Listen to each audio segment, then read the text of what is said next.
Namaste, Jai Bharat. There is something called a structural problem that easily cannot be redeemed. I'm talking about Pakistan. They have this structural problem of poking their nose into the matters of Bharat, hating Hindus, hatred towards Bharat, and this false consciousness based decision or belief that they are something. Normally, common people think that they are great. Number one. This kind of self hypnosis they undergo. They hypnotize themselves through these things and get into all kinds of atrocities.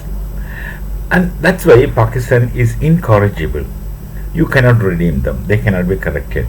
The only destiny for them is the inevitable one of their destruction. Otherwise, given a chance, they will continue doing it because they are constantly and continuously under such self-hypnosis of self-deception and false consciousness. That's a problem with Pakistan. Whatever might happen, they can't learn. Not that they will not, they can't. They are under that software in them of sensibility and understanding. They have now gone to Bangladesh. After all the drama was to do in Pakistan against Bharat, they have gone to Bangladesh. And in Bangladesh, they have a ready-made friend, Jamaat Islami.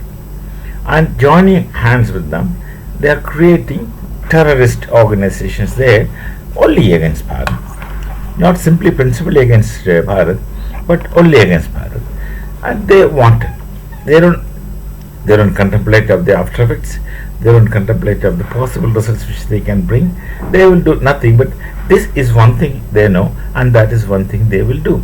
They're creating a kind of Islamist revolutionary army, and this Islamist revolutionary army is supposed to be most inhuman, brutal towards Kafirs, where the principal Kafir is Hindu and Bharat, and Pakistan believes or dreams that this can do something in Bangladesh.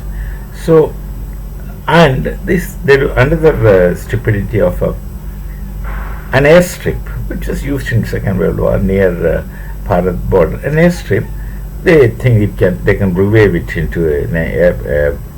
into an airfield, possibly that's distant, far flung, a base where they could get Chinese and US aircraft, possibly their base, and shall be a headache to Bharat. This is what they intend, and in the meantime kill maximum Hindus as possible. They are in operation.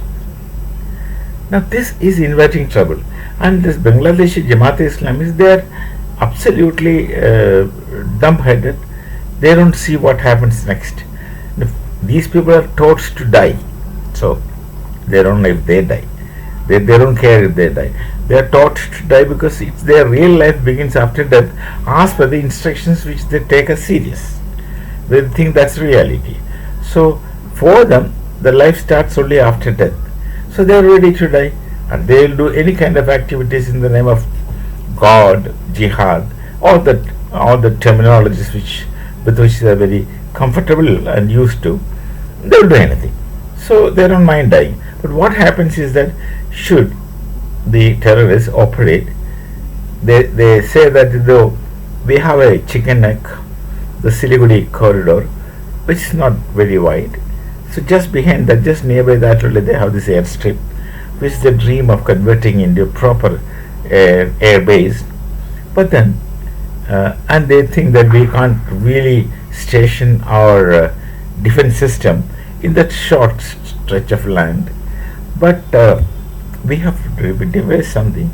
We have test fired very effectively certain missiles from moving trains.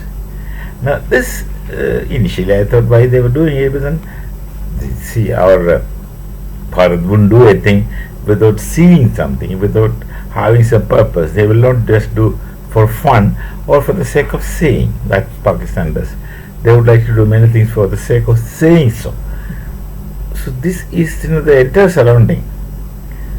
The trains can run and fire missiles, and they get destroyed. In the process, the chicken neck will be lost, not to us, to them. It will no more be chicken neck, we will capture the Rangpur district. That will be part of Bharat. Then this drama won't take place. The airfield becomes ours. This is a kind of trouble with Pakistan is inviting. This is the kind of things they do. And yet people like Amar Chima wanted, he uses the word table talk. I still have yet to understand table talk. Table talk implies sitting across a table and talking from one to one, man to man. But there is something called as tabletop runways. But nothing like table talk. But this Kamar Chima keeps speaking about table talk. That's impossible. So long as these are the kinds of things which you do behind everyone's back. And do you think these people are talkable? Absolutely not. So this is the way Pakistan behaves, and they get back, they get their karma, they get back what they start in a real big manner. We shall meet. Namaste. Jai Bharat, Jai Shri Ram.